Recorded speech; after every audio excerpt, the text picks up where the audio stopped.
दुनिया से गया, दुनिया से गया, हमारे लिए कुछ ना गया, हमारे लिए कुछ नहीं सही है, सोचा। क्योंकि वहां पे हमलावर इतने थे कि उनकी तो कोई गिनती कर नहीं सकता। तो वहां पे वो औरतों को, बच्चों को सबे टारगेट बना रहे थे सर। ठीक है।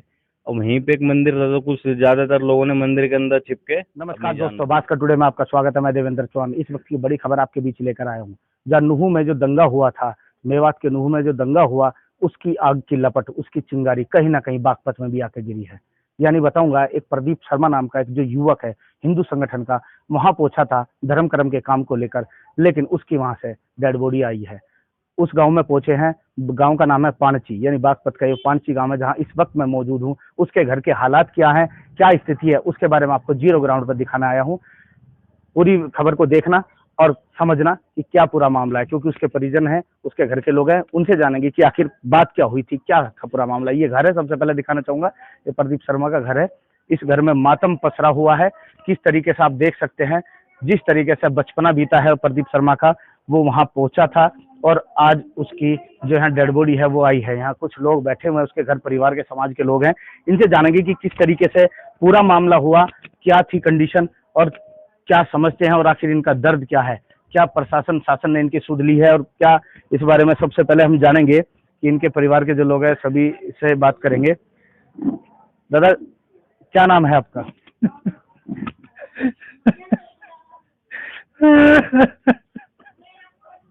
मैं आपका दर्द समझ सकता हूँ। ये जो प्रदीप शर्मा के फादर हैं, जिस तरीके से इनके आंसू बयान कर रहे हैं, यानी जबान नहीं उठ पा रही है, ये वो दर्द है कि आज इनका बेटा इस दुनिया में नहीं है। दुनिया से गया, दुनिया से गया, हमारे लिए कुछ ना गया, हमारे लिए कुछ नहीं सोचा। अब काहे के सारे लिए होंगे।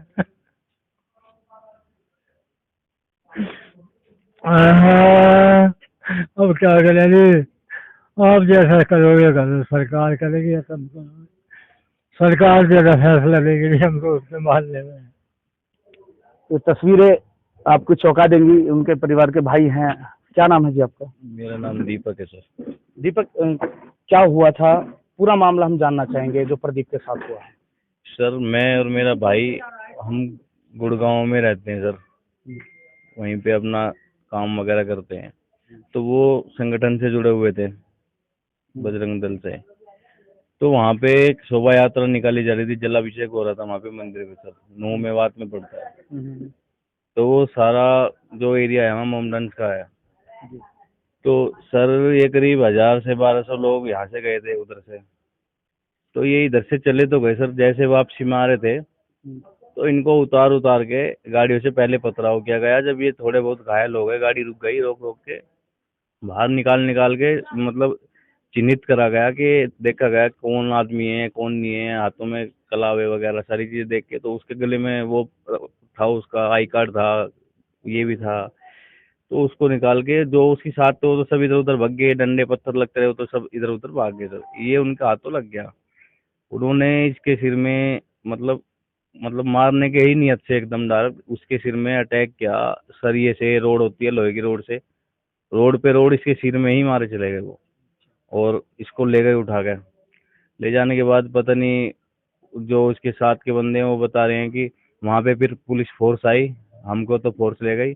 बाद में फोर्स को पता चला कि भाई एक बंदा और है वहाँ पे फंसा हुआ, तो वो इसको लेने गई। तो जब पुलिस पे उन्होंने फायरिंग कर दी, तो सर पुलिस पे जब उन्होंने फायरिंग की, तो मतलब पुलिस ने जब वापसी फायरिंग की उन पे, तो जब इसको छोड़ के गए, और उसमें सर मेरे भाई के जो बदन के कपड़े थे उन्होंने वो, उन लोगों ने वो भी चेंज कर रखे थे, क्योंकि वो अपने, मेरा भाई वाइट शर्ट में गया था वहाँ पे, और वो उसको ऐसे ही कपड़े पहना रखे थे। उसके जूते, कपड़े, पर्स, मोबाइल, सब चीज़ें निकाल ली थी उन्होंने, और वहीं मार के डाल दिया था।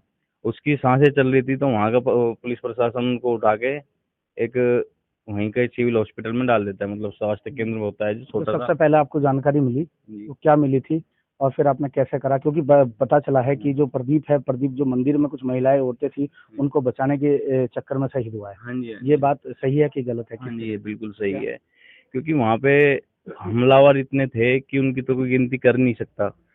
तो वहाँ पे वो औरतों को, बच्चों को सबे टारगेट बना रहे थे सर। ठीक है। और वहीं पे एक मंदिर था, तो कुछ ज्यादातर लोगों ने मंदिर के अंदर छिप के अपनी जान बचाई।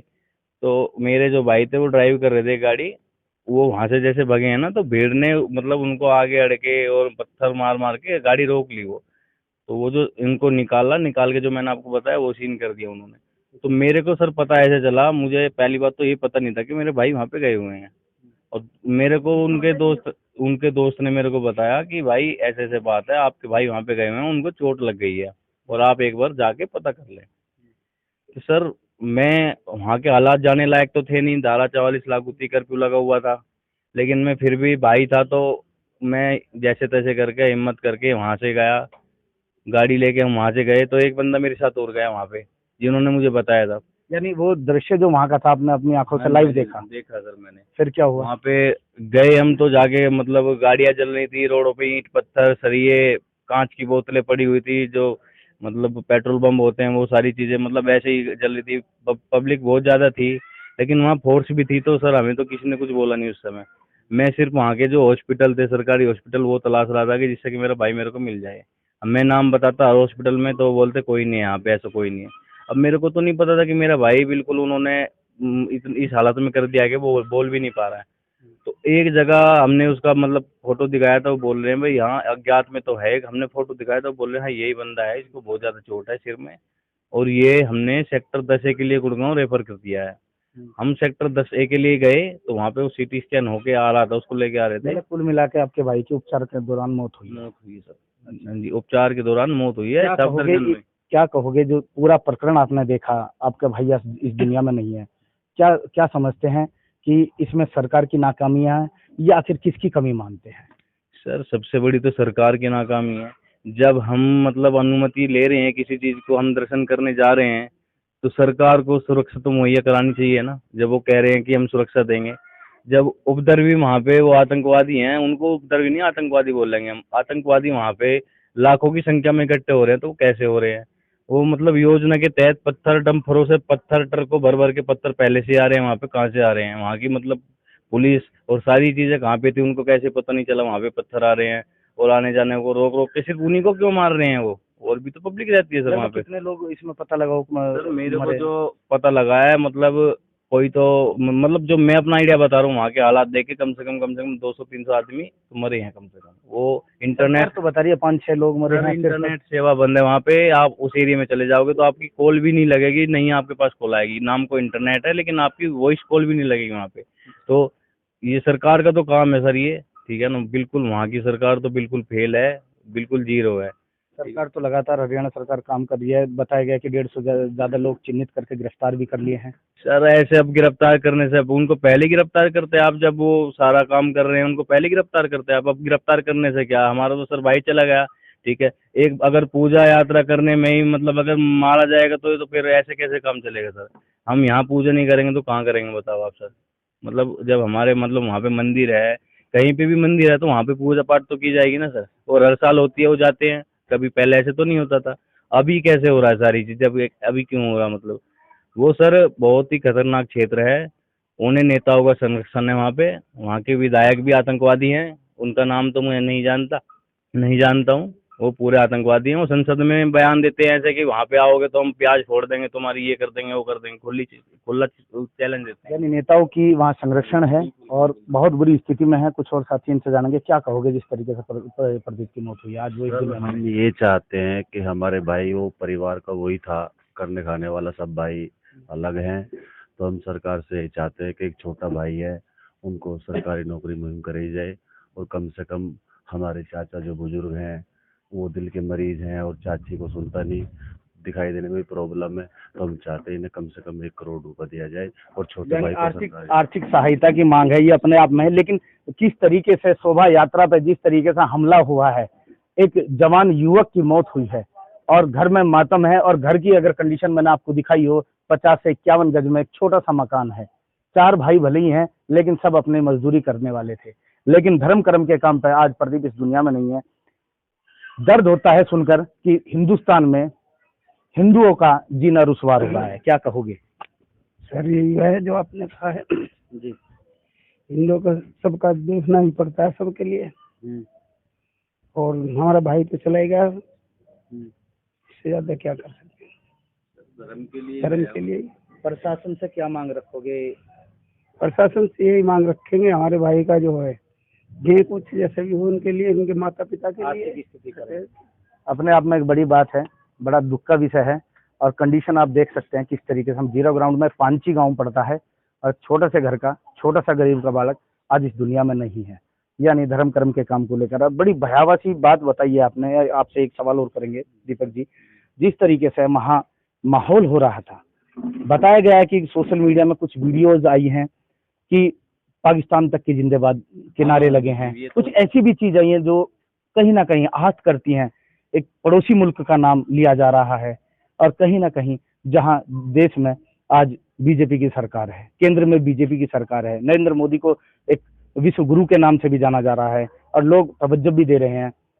क्या क्या समझते हैं इस चीज को लेकर? सर जी देखो, ये चीज़ तो वहाँ पे अभी से नहीं हुई है। वहाँ पे पाकिस्तान जिंदाबाद के नारे तो शुरू से ही लगते रहे हैं, क्योंकि हम 15 साल से रहते आ रहे हैं वहाँ पे। तो एक क्षेत्र पड़ता है सोना। सोना को आप अगर रोड क्रॉस करो ना, ऐसे लगा लो कि जैसे हिंदुस्तान पाकिस्तान का बॉर्डर ना, तो वहाँ उनकी एक तालिबानी सरकार है अपनी खुद की। वहाँ हरियाणा सरकार और पुलिस कुछ नहीं कर पाती। पता नहीं क्यों उन्हें इतना पावर है कि वहाँ पे एक आम आदमी या एक पुलिस वाला एक अधिकारी भी जाएगा ना तो वो पिट के आएगा। वहाँ कोई कुछ नहीं कर पाता है। वो बोलते हैं ये पाकिस्तान है, जब वो एक मतलब हिंदुस्तान के एक टुकड़े को, एक राज्य को पाकिस्तान बताते हैं, एक सिटी को, तो उन पे जब भी कार्रवाई क्यों नहीं होती सर? मतलब बता कैसे सकते हो ऐसे? और वो शुरू से बताते आ रहे हैं और कहते हैं आगे आगे सर वो उसको मतलब एक अलग देश की भी मांग करने लगेंगे। वो बहुत बुरी मानसिकता वाले लोग हैं, प्योर आतंकवादी है सर। खुले हथियार लेके चलते हैं, मतलब ये गायें काटना, गायें चोरी करना, पत्थर चोरी करना, गाड़ी चोरी करना, उनका ये मतलब उनका प्रोफेशनल, उनका काम यही है। और उनका कोई काम नहीं है, उनका कोई बिजनेस नहीं है सर। यही वो करते हैं और यही करते आ रहे हैं। लोगों से मतलब कब्जा करना, वसूलना, चोरी करना, सारे गुड़गांव के अंदर सर उनकी दहशत है। यानी जो क्षेत्र मेवात बताया हाँ जी, गया, मेवात मेवात है। है मैन हाँ जी, जो ना, मेवात। तो आपने देखा ये वो परिवार है, इस परिवार से बात करी है, सदस्य से बात की है, तो स्थिति देखिए आपने किस तरीके की है। यहाँ दर्द अपने आप में है और लोगों की आंखों में आक्रोश भी कहीं ना कहीं देखने को मिल रहा है। हालांकि यहाँ बागपत के प्रशासन की बात करें, प्रशासन इनके सुध ले रहा है, इनसे मिल रहा है, लेकिन कोई अभी तक किसी प्रकार के कोई बड़ा आश्वासन नहीं मिल रहा। क्या कहोगे बहन जी, जिस तरीके से प्रदीप के साथ ये घटना हुई है? भाई साहब देखो, हुआ तो बुरा ही, घना ही बुरा हुआ। जो मेरे भाई के साथ हुआ ऐसा किसी के साथ नहीं होना चाहिए। बस मेरे भाई का बदला, हमें बस बदला लेना चाहिए। सरकार को इस बात का बदला लेना चाहिए मेरे भाई का। अच्छा, वैसे तो देखो जी भाई, वो घना ही बुरा हुआ मेरे भाई के साथ वहाँ। क्या वो जिस आपने देखा वो संगठन से, हिंदू संगठन से जुड़ा हुआ था, तो संगठन के काम से वो अक्सर जाया करता था, ये बता रहे हैं, तो अपने जी आप हाँ। उसके अंदर देशभक्ति की भावना अलग ही ज्यादा थी जी हाँ। मतलब जहाँ भी जावा था यो से ज्यादा था। अच्छा, जहाँ भी मतलब इनकी मीटिंग हो रही थी या कुछ भी हो रहा था, ज्यादा था जी वो। तो आप देख सकते हैं पूरे परिवार में किस तरीके से यहाँ माहौल है, दर्द है और इस तरीके का है कि शायद 48 घंटे से ज्यादा हो जाएंगे, लेकिन इनकी आंखों के आंसू सूख नहीं पा रहे हैं। देखने वाली बात ये होगी अब सरकार कैसे इस पर कदम उठाएगी। लेकिन जिस तरीके से जो यहाँ प्रदीप शर्मा जो आज इस दुनिया में नहीं है, फोटो के फ्रेम में समा गया, उसके भाई ने दीपक ने आंखों देखा हाल बताया है कि वहाँ किस तरीके की अलग ही सरकार चलती है। यानी खुद हरियाणा सरकार की भी वहाँ नहीं चलती। किस तरीके से एक शोभा यात्रा पर उपद्रवी, पत्थरबाजी, आगजनी, तोड़फोड़ और इतना बड़ा हंगामा करते हैं, और आज पुलिस भले ही सरकार कार्रवाई की बात कर रही है, लेकिन कितनी बड़ी कार्रवाई ऐसे परिवार के घर से जिसका चिराग बुझ गया, उसको क्या लाभ मिलेगा? यानी हिंदुस्तान में रहकर हिंदुस्तान के हिंदुओं के साथ ये एक अपने आप में देखने वाली बात है, समझने वाली बात है कि प्रदीप शर्मा आज इस दुनिया में नहीं है। अब देखने वाली बात होगी, इस परिवार ने हालांकि कही है कि प्रदीप को मुआवजा मिले, आर्थिक स्थिति में इनके परिवार के साथ दे सरकार। अब देखने वाली बात होगी कि इनको कब कौन कितनी सहायता देगा और जो प्रदीप के हत्यारे हैं उन पर कितनी बड़ी कार्रवाई होगी, वो वक्त बताएगा। कैमरा सीवी के साथ मैं देवेंद्र चौहान। अपने आसपास की खबर देखने के लिए चैनल को लाइक व सब्सक्राइब जरूर करें और ज़्यादा से ज़्यादा वीडियो को शेयर भी करें।